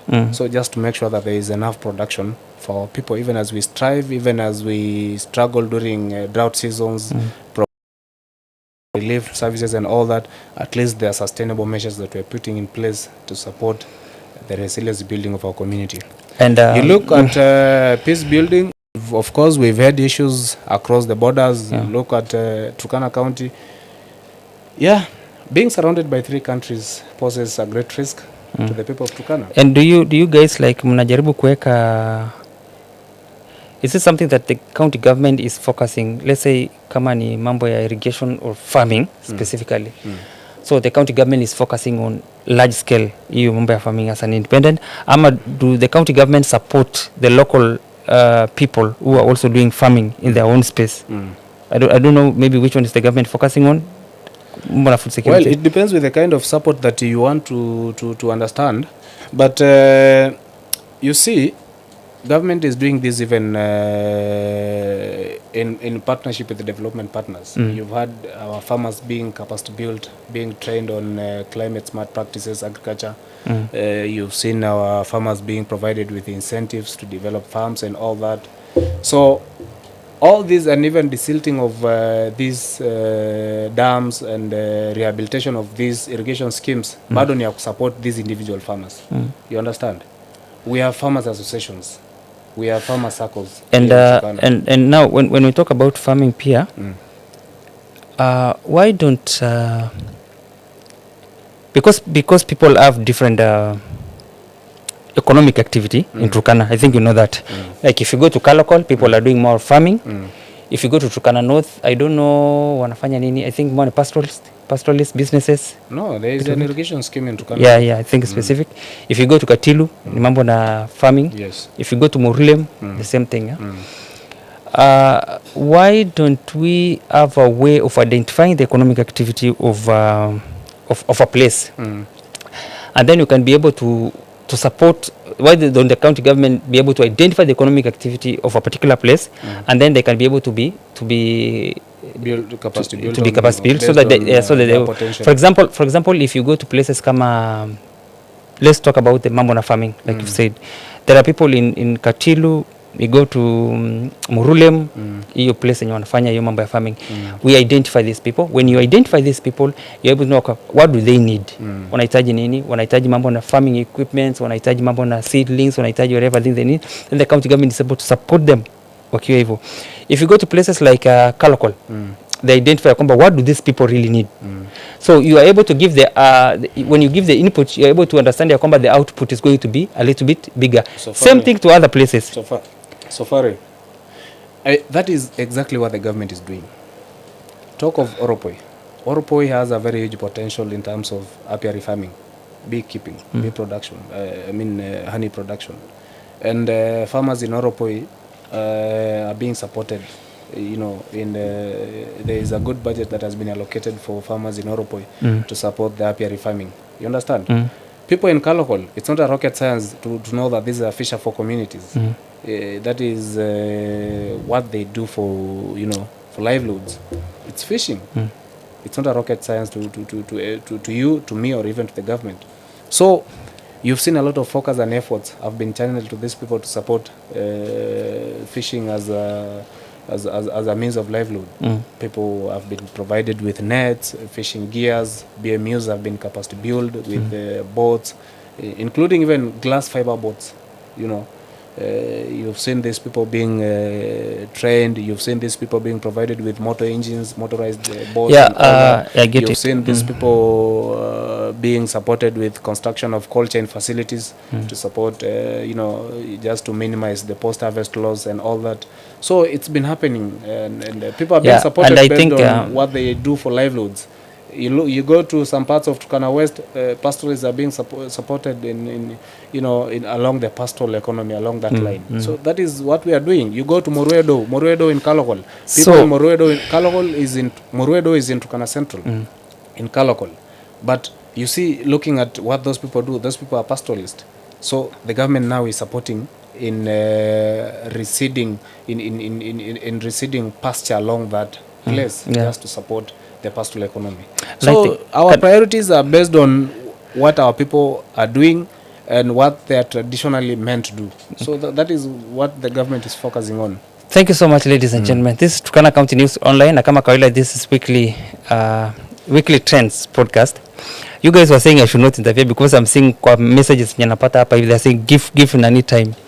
And just because of what Nani Director Kionga said, there's a clip that we have prepared for you, and it's the governor during the State of the County address, which alikuwa mentioned about, the team has already gotten the clip, mentioned about mambo na capacity building the fishermen along the lakeside. So wacha tuangalie clip and then we'll just back within a second.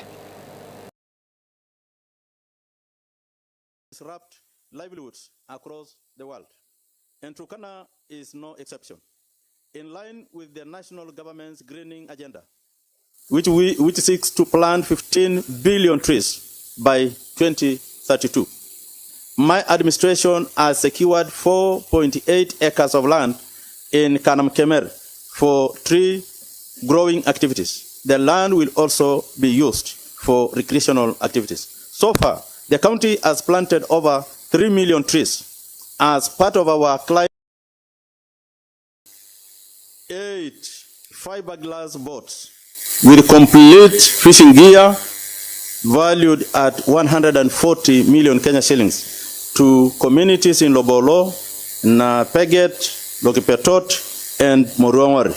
In Kerio Delta, the county issued 12 motorized wooden boats, and in Kalokol, we deployed 2 fiberglass rescue boats equipped with navigation systems to enhance the safety. We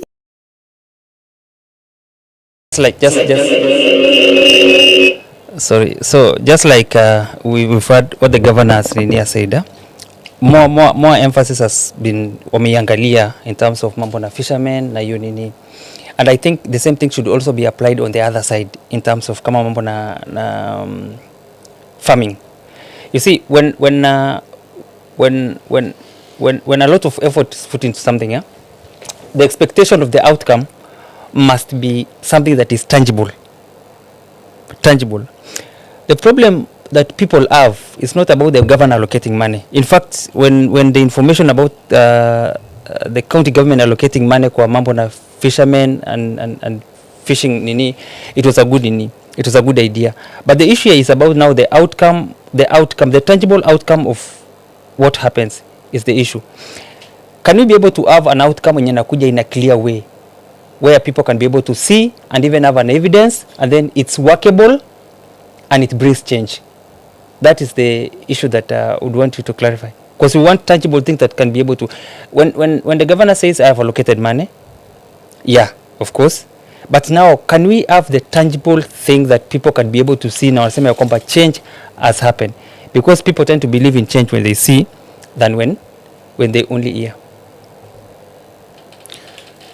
Well, just as I mentioned, I did the same. You can just cover the same mambo pamoja na farming and mambo na water.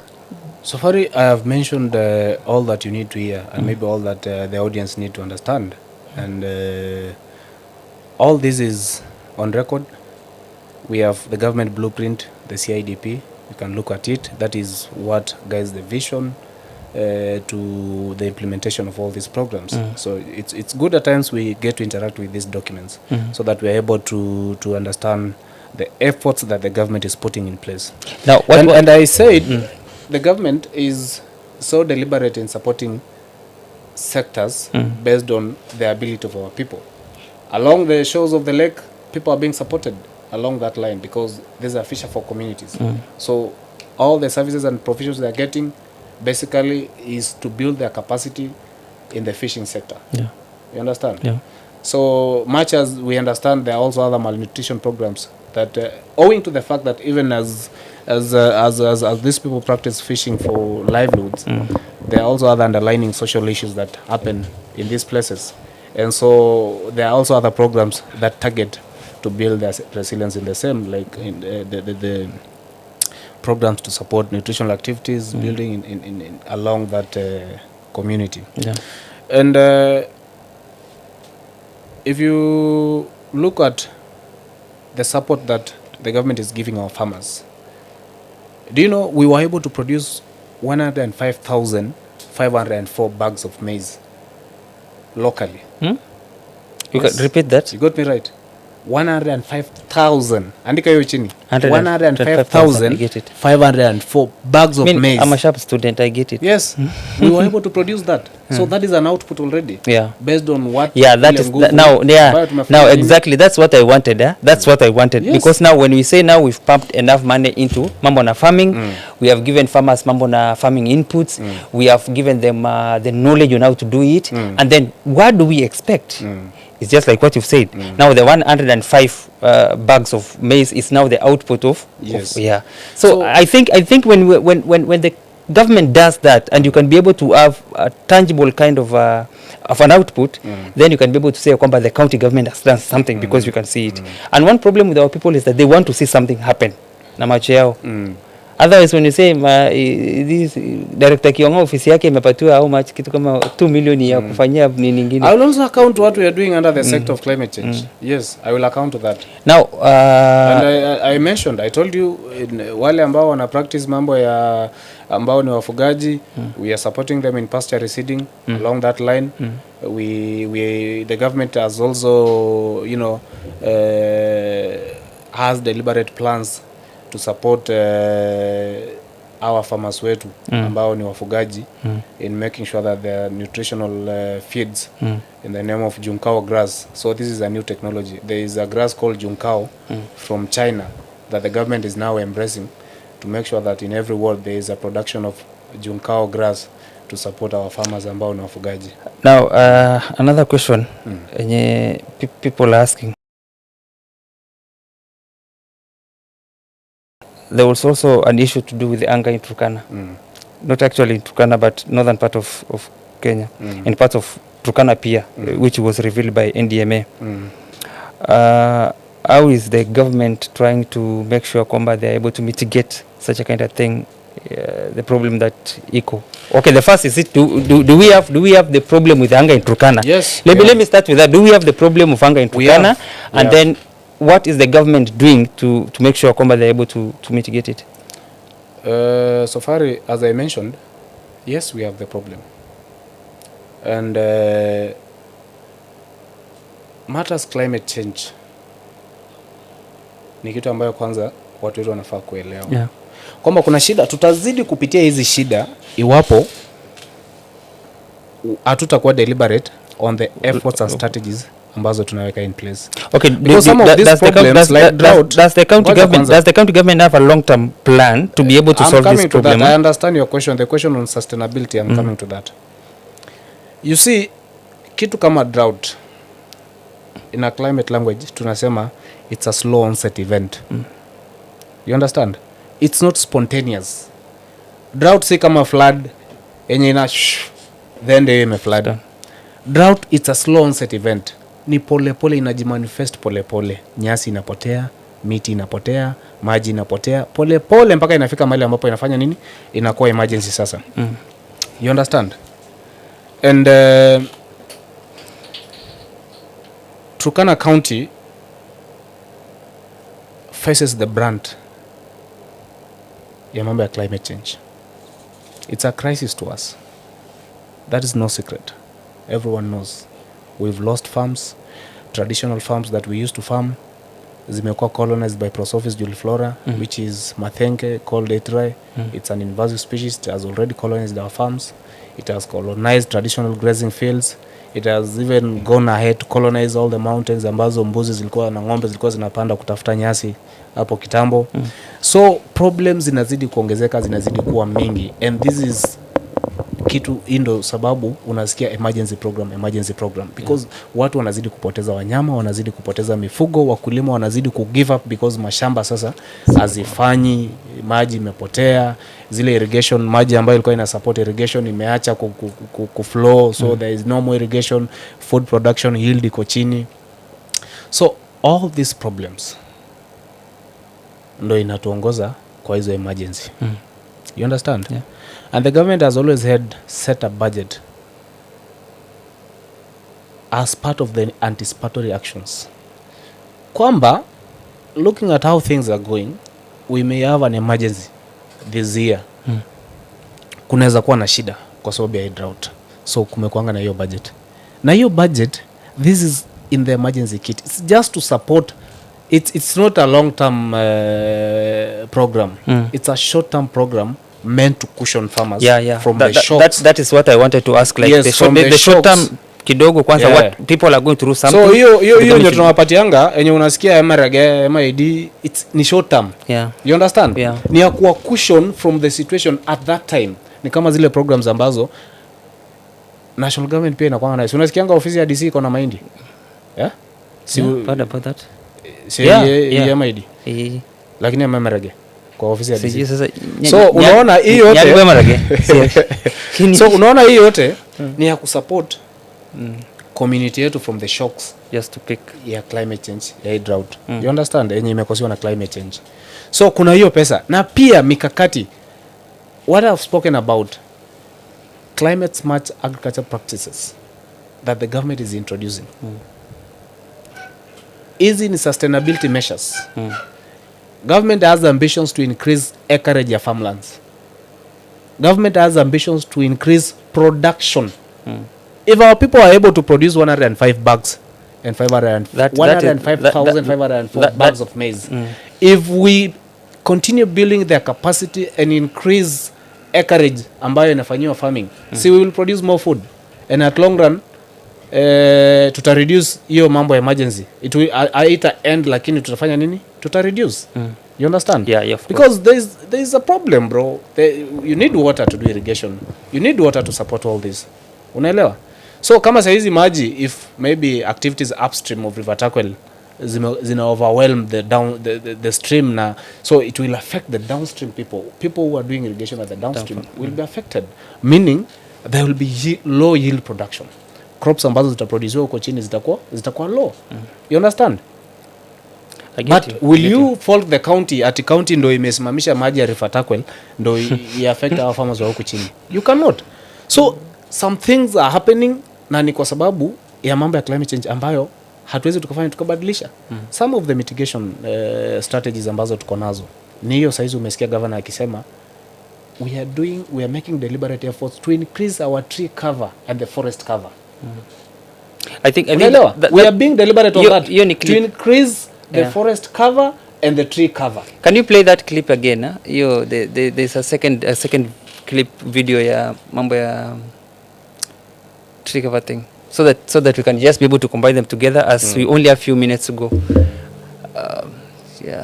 So I think that is that's what people have been having issue now. Let's listen to that clip so that I make people understand why the government is deliberate, why the government is emphasizing on tree planting exercise and increase in the forest cover within the county.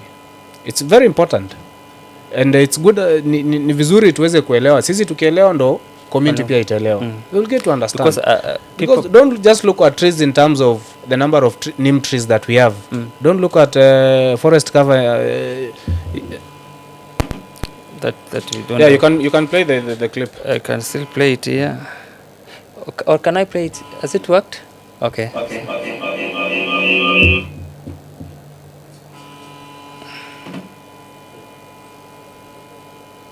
So this is where the governor was talking about mambo na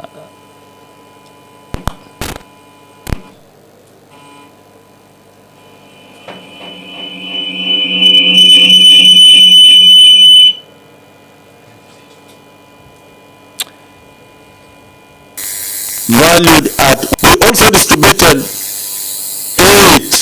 fiberglass blocks valued at 140 customers miti ya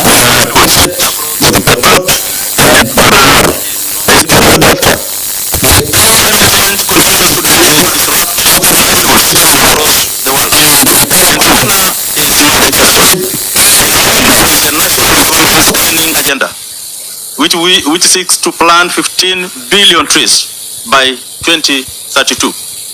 My administration has secured 4.8 acres of land in Kanamkemer for tree growing activities. The land will also be used for recreational activities. So far, the county has planted over 3 million trees as part of our climate mitigation efforts. so yeah. Yes, so that is what I was speaking about, that the county is making deliberate efforts to increase our tree cover in line with the national ambitions. You understand? If we are able to meet Expected our target. nationally determined contribution goals as a county, it will contribute to what the county meets. You understand? Yeah. As a commitment. And as part of the strategies to make sure that we are in the right books and to make sure that tunasonga mbele vizuri, Yeah. the government has made deliberate effort to make sure that every ward, every sub-county has a tree nursery That was the question I was to ask, like now breaking it down. Yeah. Yes, so we have tree nurseries across almost every ward. It's majorly across, I can confidently say across all the sub-counties, but almost the ambition is to have it in all the wards. And I think Almost director, wewe all the wards. you are in that nini kabisa hiyo department. No, I'm coming to that. Wewe nisikize tu. So the effort hapa ni kuhakikisha kwamba we've increased our tree cover from 3 million probably to a higher number. Unaelewa? And you see the reason as to why the focus is on trees. It's because trees are natural carbon sinkers. Unaelewa? Ya kuemit na kunini. Yeah? Yeah. Umenipata? Yeah, I get you. Trees ama nimekupoteza. No, I'm getting you. Trees are natural carbon sinkers. Yeah. So zina absorb carbon, Alafu then enough. zina synthesize, zina sink. Unaelewa? Yeah. So inasaidia in reduction of the greenhouse gases that have been emitted ambazo zina destroy. So the ozone layer. the more we have trees, at least the more we are also safe. The more we have trees, the more we are creating a safe society for all of us. You understand? Yeah. Because our problem is the emission of the greenhouse gases.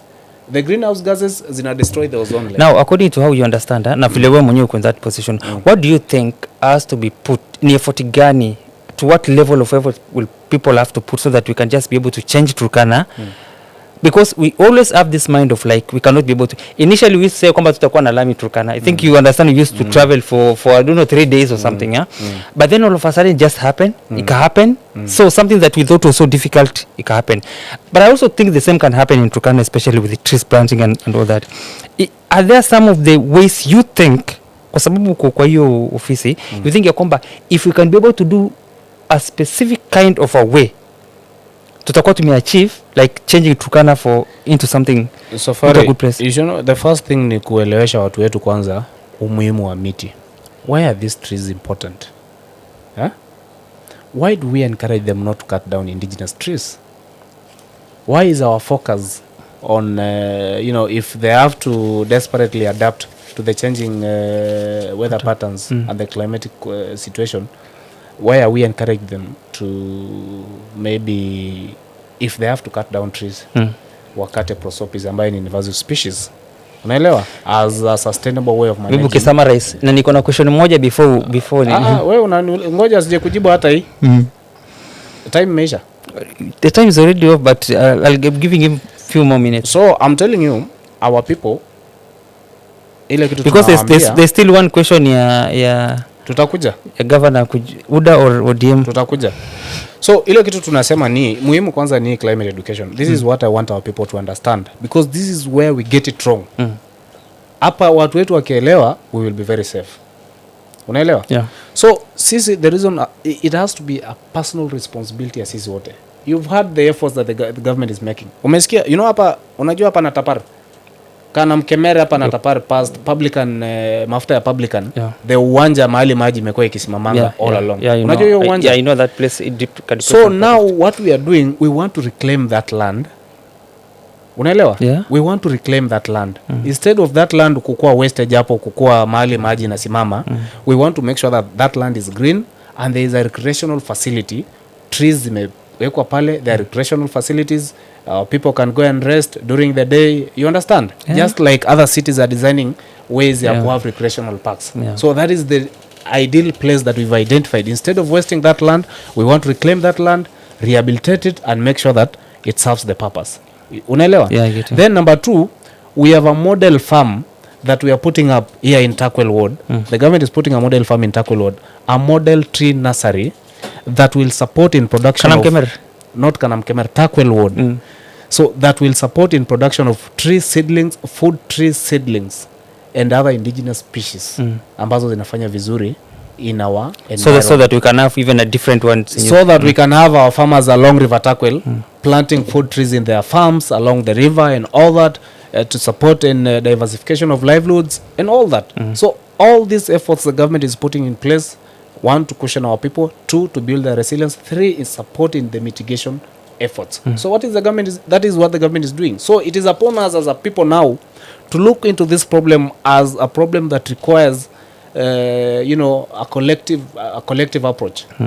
What are you doing as a person? You as a community member, as a Turkana, what effort are you making? We've made sure that there are trees in your wards.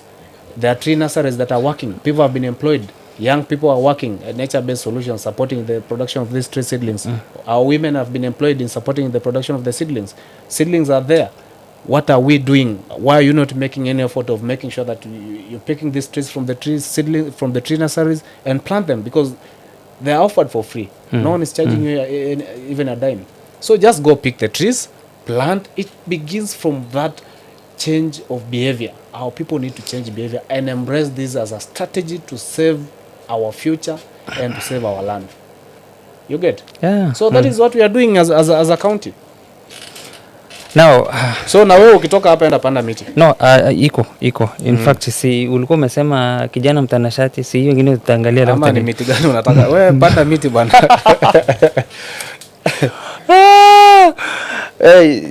Wasikia hiyo? Director abileta maneno hapa hivyo. Now, politics kidogo, a bit of politics in terms of political parties. Governor ako party gani? Unauliza? Unajua sasa hiyo ni swali ya also I'm asking you. Chama ni moja. Chama ni moja. Chama ni UDA. Because someone is saying the governor seems to be getting a little bit of opposition from MPs who are already there. So you understand we have the MPs. That is expected. It is their house. They were there before and they feel threatened by his existence, but they have no option. The president was very deliberate and very loud that there is room for all of us. We need to work as a team.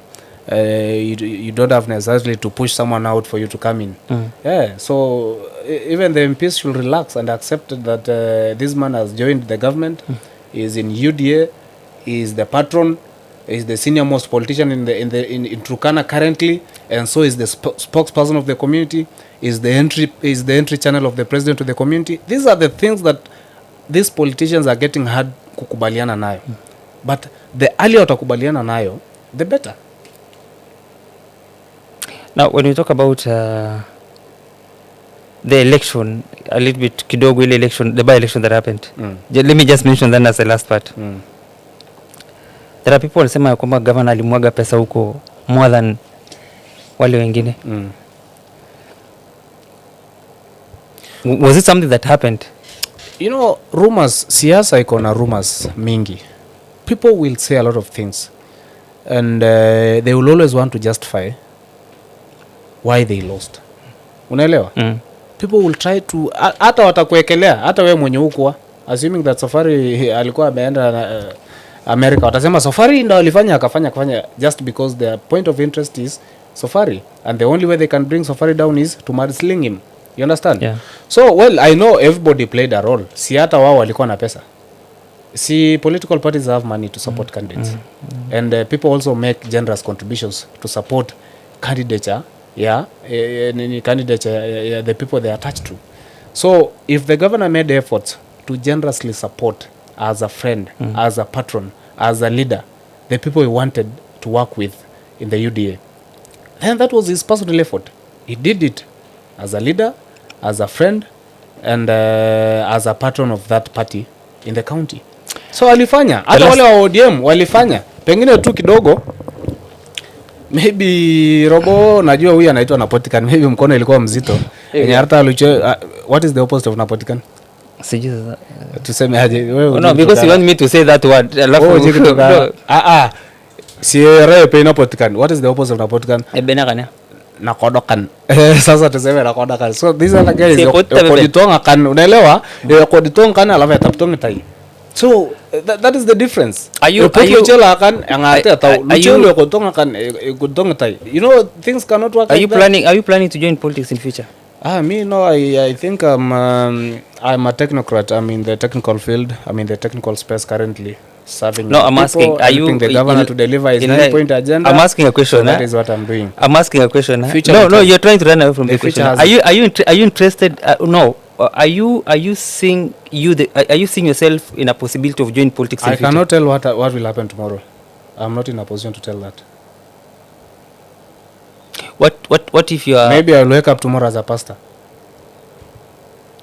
Tufunge show. So thank you so much, guys. Just give us a parting shot. Nasema tu hivi. Maybe you can angalia kamera. Nani atasaidia? Watu wangu mimi nasema hivi. Hii county tutajenga wote. Ni sisi zote.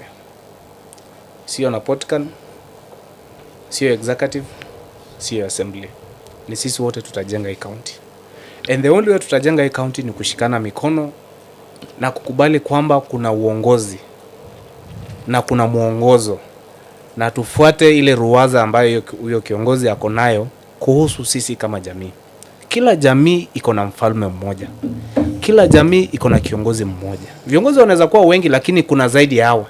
So kwa sasa Mungu ametupa nafasi ya kufanya kazi kama na Napotikan kama gavana wetu na wale wajumbe wetu ambao tuko na wao na seneta wetu. So tufanye tu kazi, tusaidiane, tuwasaidie. Uongozi si kitu rahisi. Uenda ikawa wewe uko nje pale unahisi kwamba they are not doing the right thing.